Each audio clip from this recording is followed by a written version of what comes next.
জনাব তারেক রহমান, আপনাকে বলতে চাই, এই অন্তর্বর্তীকালীন সরকারে যারা আছে, বিএনপি যেন কোনোদিন কাউকে এদের মধ্যে থেকে গ্রহণ না করে দলে। সে যত ক্যাপাবল হোক, তার যত যোগ্যতা থাকুক, বিএনপি যেন না নেয়। আপনার দলের ছেলেদের অনেক ত্যাগ আছে।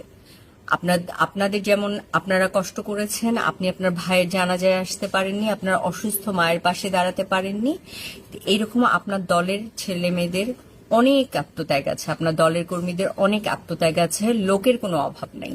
ইভেন কি শুধুমাত্র বিএনপির রাজনীতির সাথে জড়িত বলে, ফ্যামিলির একজন বিএনপি করে বলে পুরো ফ্যামিলিকে ধ্বংস করা হয়েছে।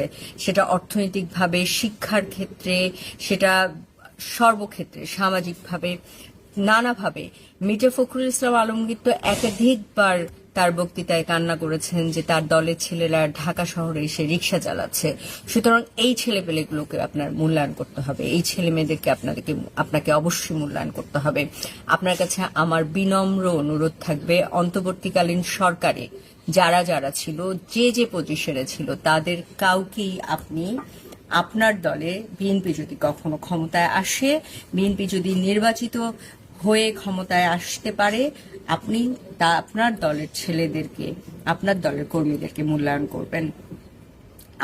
আপনার অন্তর্বর্তীকালীন সরকারে যারা এসেছে, তারা তাদের দায়িত্ব পালন করছে, তারা কতটুকু দায়িত্ব পালন করতে পারছে কি পারছে না, এটার মূল্যায়ন জনগণ অলরেডি শুরু করেছে মূল্যায়ন করা, এবং ভবিষ্যতে আরো মূল্যায়ন করবে।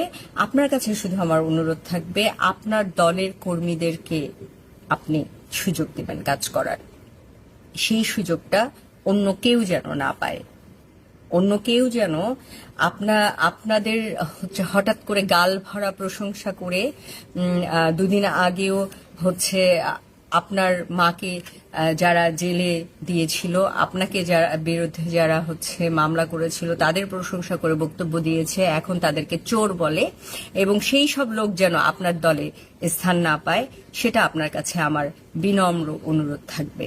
কারণ দলীয় কর্মীদেরকে মূল্যায়ন যদি আপনি সঠিকভাবে করেন, তাহলে দলীয় কর্মীরা অনুপ্রাণিত হবে। তারা দলের জন্য যে ত্যাগ স্বীকার করেছে, সেই ত্যাগ স্বীকারের সেই মূল্যায়নটা তারা পাক, এটা আমি ভীষণভাবে চাই। এবং একই সাথে আমি বলতে চাই, প্রত্যেকটা লোকের ব্যাপারে আপনাকে সচেতন থাকতে হবে। কেন, কি কারণে হঠাৎ করে তারা আপনাদের প্রশংসায় পঞ্চমুখ হয়ে উঠছে, সে বিষয়টা আপনাকে খতিয়ে দেখতে হবে, ভেবে দেখতে হবে। এবং সব থেকে বড় কথা হচ্ছে, একটা মানুষের